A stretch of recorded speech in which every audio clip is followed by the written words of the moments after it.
আমি এখন যাচ্ছি মধুটিলা ইকো পার্কের পাহাড় চূড়ায়। একে একে 223টা অথবা 22টা সিঁড়ি অতিক্রম করার পরেই চলে যাব কাঙ্ক্ষিত সেই স্থানে। খুবই সুন্দর এই মনোরম দৃশ্য, খুবই পরিষ্কার পরিচ্ছন্ন, কেননা বৃষ্টি হয়েছিল গতকাল। বৃষ্টি হওয়ার কারণে গাছের পাতাগুলো একদম ধুয়ে মুছে গেছে। সিঁড়িতে প্রচুর পাতা, উঠতে কিছুটা কষ্ট হচ্ছে, কেননা একটানায় উঠতে হচ্ছে। তেমন একটা থামতে ইচ্ছে করছে না। যদি চন্দ্রনাথের কথা বলি, তবে চন্দ্রনাথের হিসেবে এটা কিন্তু একটা বাচ্চা শিশু। তো আপনারা কে কে এসছেন এটা কমেন্ট অবশ্যই জানাবেন।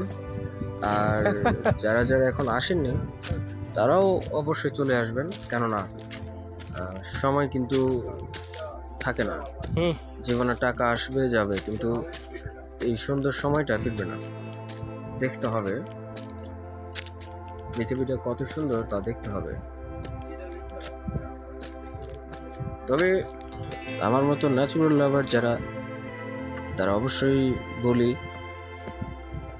যার মন যত সুন্দর সে তত ট্যুরে যায়।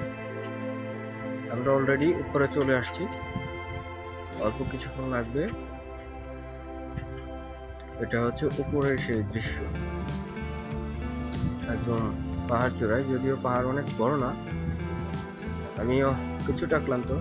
যদিও পাহাড় অনেক বড় না, তবুও কিন্তু খুবই সুন্দর।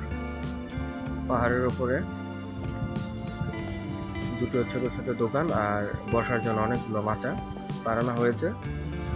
যারা আসে উপরে তারা অবশ্যই এখানে একটু বিশ্রাম নেয় কিছু সময়ের জন্য। ভালোই লেগেছিল আমার ওখানে। আমি এর আগেও একবার গিয়েছিলাম। বসার জন্য খুব সুন্দর মাচা বানিয়ে দিয়েছে, চাইলে আপনি শুয়েও থাকতে পারবেন। ওই যে মধুটিলা ইকো পার্কের পাহাড়, ওইটা ভারত সীমান্ত। আমার চ্যানেলটি অবশ্যই সাবস্ক্রাইব করবেন। ধন্যবাদ।